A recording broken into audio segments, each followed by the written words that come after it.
Welcome to Chris's Storytelling Corner.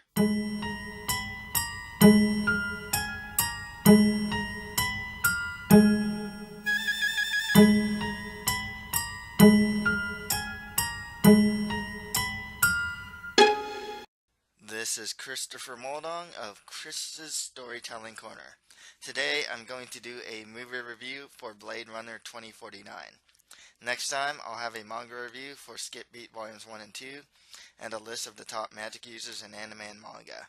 You can check out my author's website at www.chrismoldong.com.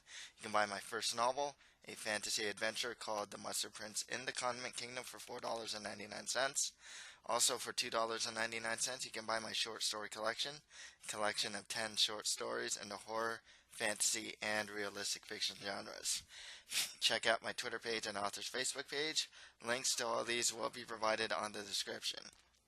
I'd also really like to hear from you guys as well, so leave any comments if there are any movies that you'd like me to watch and or give a movie review for.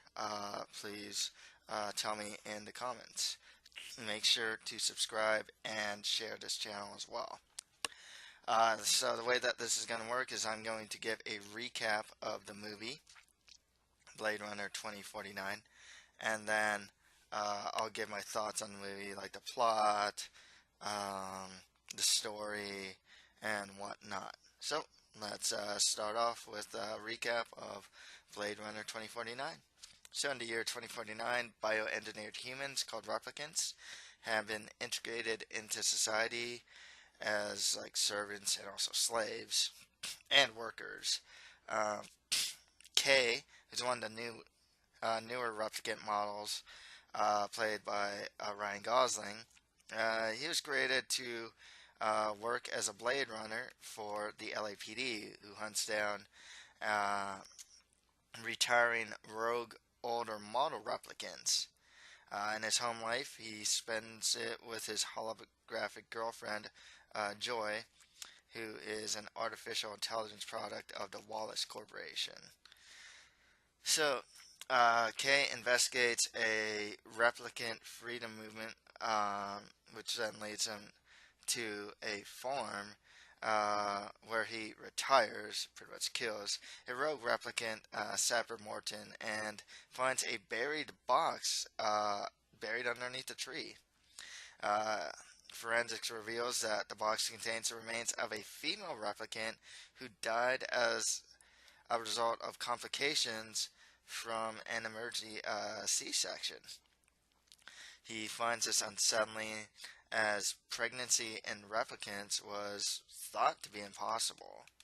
So Kay is ordered to destroy any evidence related to the case and to retire the child, and this is given orders by Lieutenant Joshi, or is it Joshi, who believes the knowledge that replicants are able to reproduce could be dangerous and could lead to war. Um, Kay visits the headquarters of Wallace Corporation, whose founder is Neander Wallace. He identifies the body as Rachel, an experimental replicant. In the process, he learns of her romantic ties with a former veteran Blade Runner, Rick Deckard, Harrison Ford from the original. So believing that reproduction in replicants can up his production and expand his off-road operations, Wallace sends his replicant enforcer Love to steal Rachel's remains from LAPD headquarters and follow Kay to find Rachel's child. So Kay returns to Morton's farm and he finds a hidden date that matches a childhood memory about finding a toy horse, which he actually finds later in an orphanage. And it suggests that his memories, which he thought were implants, may have actually been real. So Joy insists that this is evidence, the holographic image, is evidence that Kay is a real person. So he searched for birth records for that year and he discovers that twins were born on that day with identical DNA except for the sex chromosome only the boy is listed as alive. So Kay seeks out Dr. Anna's Stelline. I'm sorry if I got the names wrong. I'm really bad with saying names. Or Stelline. I think it's Stelline. I'll say Stelline. Memory designer who informs him that it's illegal to program replicants with humans' real memories, which leads Kate to believe that he might actually be Rachel's son. He fails a test of his replicant behavior, and then Kay is suspended by his superior, but he explains that he failed because he completed his mission in killing the child, which is not true, actually, if you think about it. So the superior gives him 48 hours to disappear, and he transfers Joy to a mobile emitter, despite knowing if it's damaged, she'll be erased. Kay also has the toy horse analyzed and finds traces of radiation that lead him to the ruins of Las Vegas, where he finds Deckard. Deckard reveals that he scrambled the birth records to cover his tracks and was forced to leave pregnant Rachel with the replicant freedom movement to protect her. Love murders Lieutenant Joshi, and she tracks Kay's location and arrives to Las Vegas and kidnaps Deckard and beats up Kay. So they pretty much leave Kay for dead and destroy Joy's emitter, so she dies too, or she's pretty much erased. Kay is later rescued by the replicant freedom movement, who are also tracking him. He's told by their leader Freza, that he is wrong to think that he has a unique role to fulfill in the movement, and that Rachel's child is actually a girl.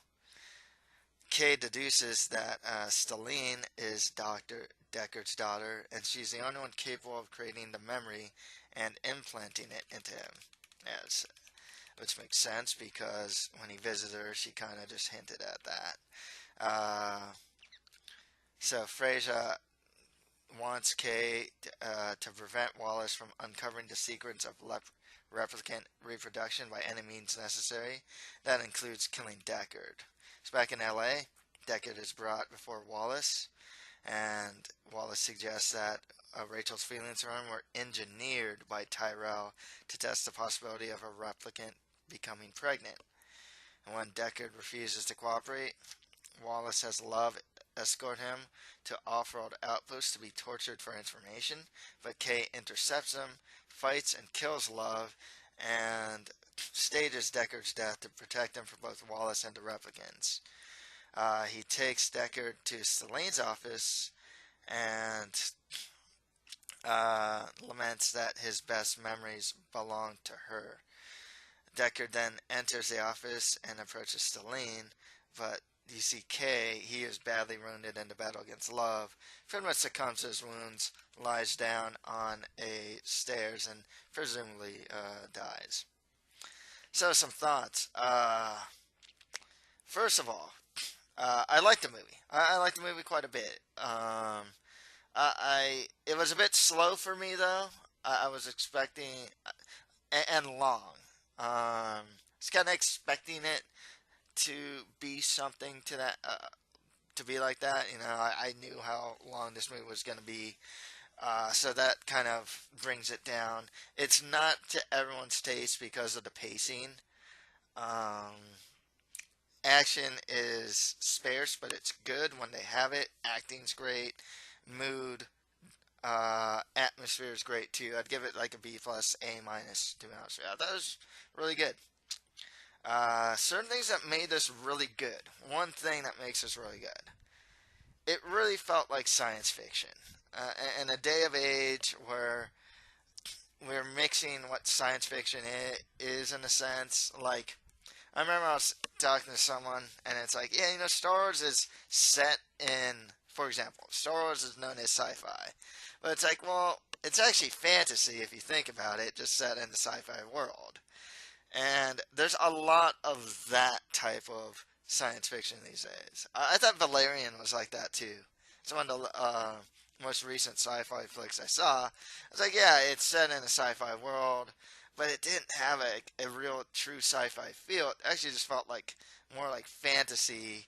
You're going to different towns, different worlds, and whatnot. That's straight out of an RPG, except it's in a sci-fi setting, and Star Wars does that. You go into different worlds, meet different people. More people are added to your party. That's more fantasy. This one is a little more just science fiction. They didn't have that like adventure per se. They do go to different areas though. I mean, you kind of have to. It goes to L.A., Las Vegas, the orphanage, and whatnot. But it just had more of a science fiction feel to it. I can see if you ever watch like Ghost in the Shell, the U.S. version too. The L.A. city actually is quite like was it Neo Tokyo or New Tokyo? From Ghost in the Shell, the giant holographic like advertisements and whatnot. Just the city having its own personality and whatnot. They're both very similar. You can definitely see how like Ghost in the Shell took a lot of cues from Blade Runner in that sense. As far as the characters go, I liked Ryan Gosling as K. I liked the way he played K. The dude will not smile, and it was. I was kind of waiting for him to crack a smile, and he just didn't do it. He lives a very lonely life. A life to serve, of pretty much servitude, and this case makes it where he has to break his sense of being. In a sense, it's like you were made to serve, and now he's kind of acting for himself, which might actually go to show, like, some of the deeper ideas here.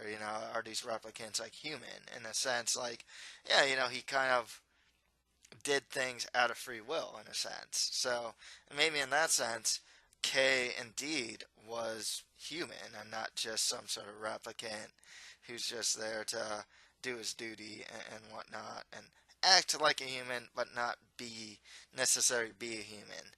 And then when they add the idea of like, oh, replicants can actually reproduce, then it just kind of blurs that line even further. It's like, okay, like what really then?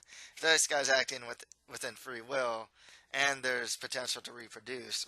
Really, what like difference is he from like other humans?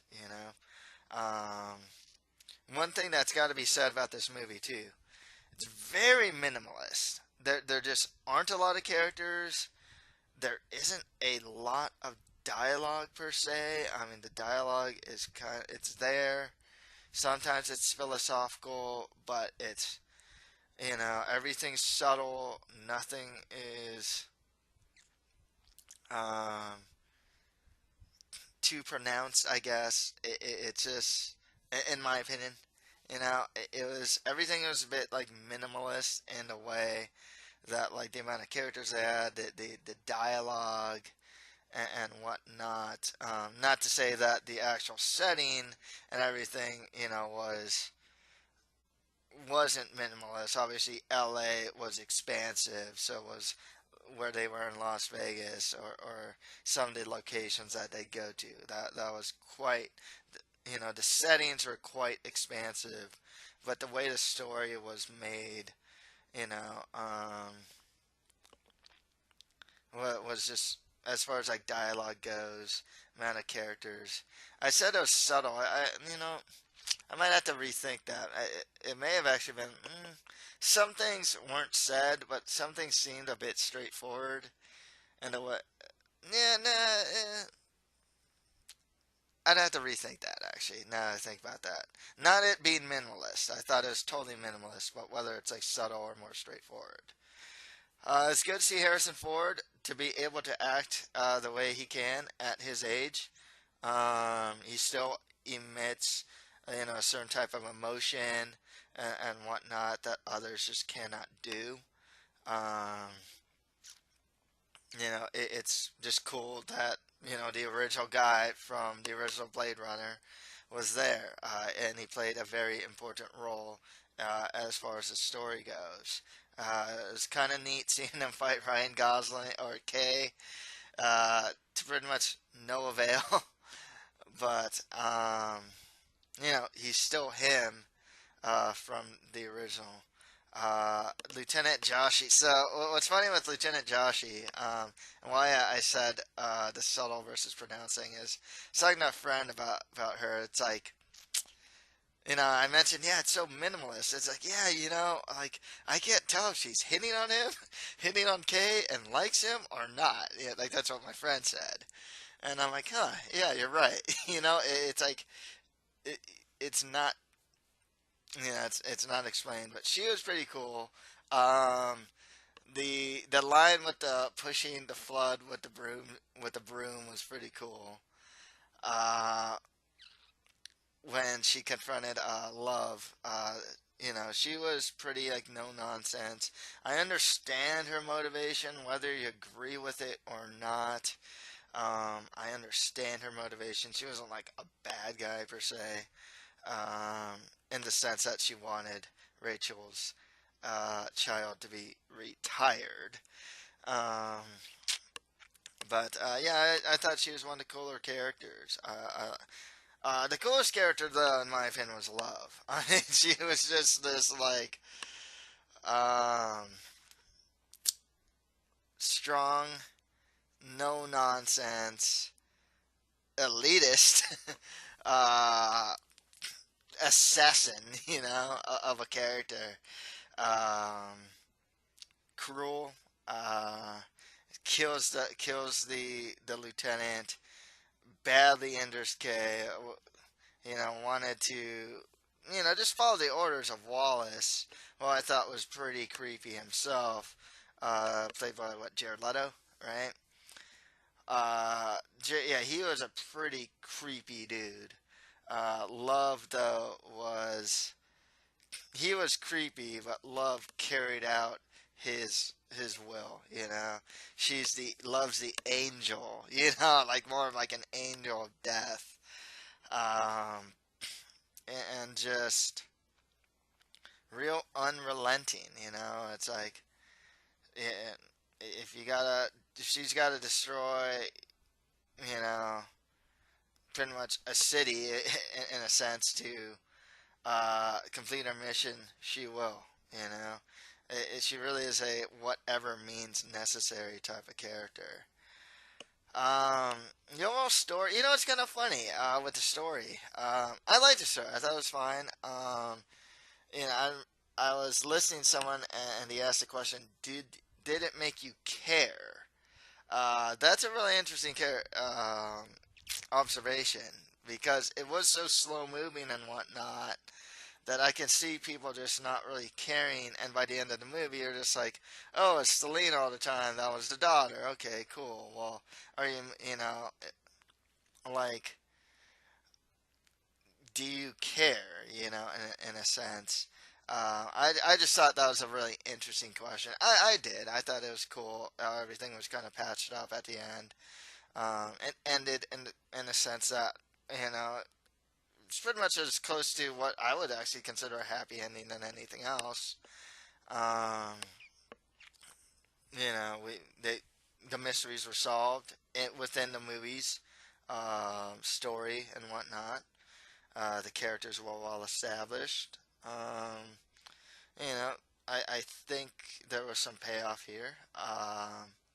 And I didn't mention Joy, 'cause I really liked her too. She was kind of like the the human, kind of like more the humanistic side to Kay in a sense. If you think about it, like she's the one that wanted to give him a name. She wanted to go with him. She didn't care if she died. She had some level of free will. Once she was able to get out of the apartment, like she did it like right away. Um, that was pretty cool. As far as the effects go, I mean, it was really good stuff. Some of the stuff they did with Joy and this one Row Girl, I think it's a Row Girl, or this robot girl was cool. Um, like I said, some settings were great. Very dark. It was a really dark movie, you know. It wasn't an abundance of humor. I mean, it's not. It's just not that type of movie, bro. So I had to quote Kingsman there. But yeah, it's not that type of movie. You know, it's not fun. You know, it's not really. I wouldn't really call it a fun movie. It's a very serious science fiction. You know, dark, post-apocalyptic type of movie. I thought it really hit those notes though, with the tone, the atmosphere, the minimalism, the overall story was pretty known. You know, there wasn't a lot of nonsense per se. Um, you don't necessarily even need to watch the first one to know what's going on in this one, so that's also really cool as well. So that's all for today. If you like this, don't forget to subscribe, share, and comment to this channel. Thank you for listening to this movie review. Next time I will have a list for the top magic users in anime and manga, and have a manga review for Skip Beat Volumes 1 and 2. Thank you, and until next time.